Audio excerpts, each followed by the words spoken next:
Militer Yaman mengancam akan kembali melontarkan rudal ke Israel. Sebanyak 3 bandara penting di Israel berpotensi besar menjadi target sasaran. Mengutip Tribun News pada 9 Mei 2025, ancaman itu diumumkan oleh Angkatan Bersenjata Yaman dalam rilisan video terbarunya, di mana media militer Yaman telah mengidentifikasi koordinat dan nama dari 3 bandara utama Israel. Adapun 3 nama bandara yang teridentifikasi adalah Bandara Lot, dikenal di Israel sebagai Bandara Ben Gurion.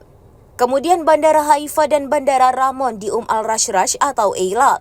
Yaman berjanji akan melanjutkan serangan sebagai bentuk solidaritas dengan Palestina.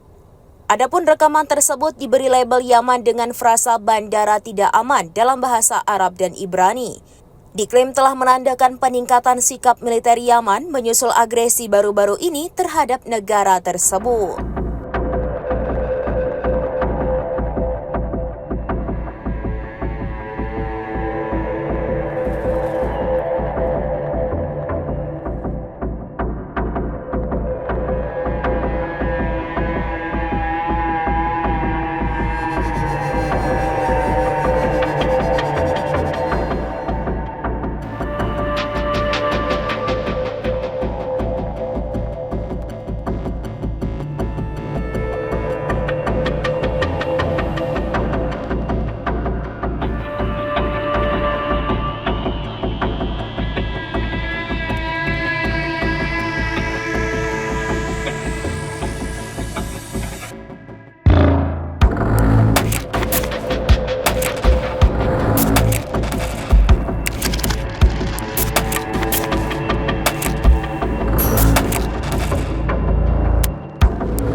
Download Tribun X sekarang, menghadirkan lokal menjadi Indonesia.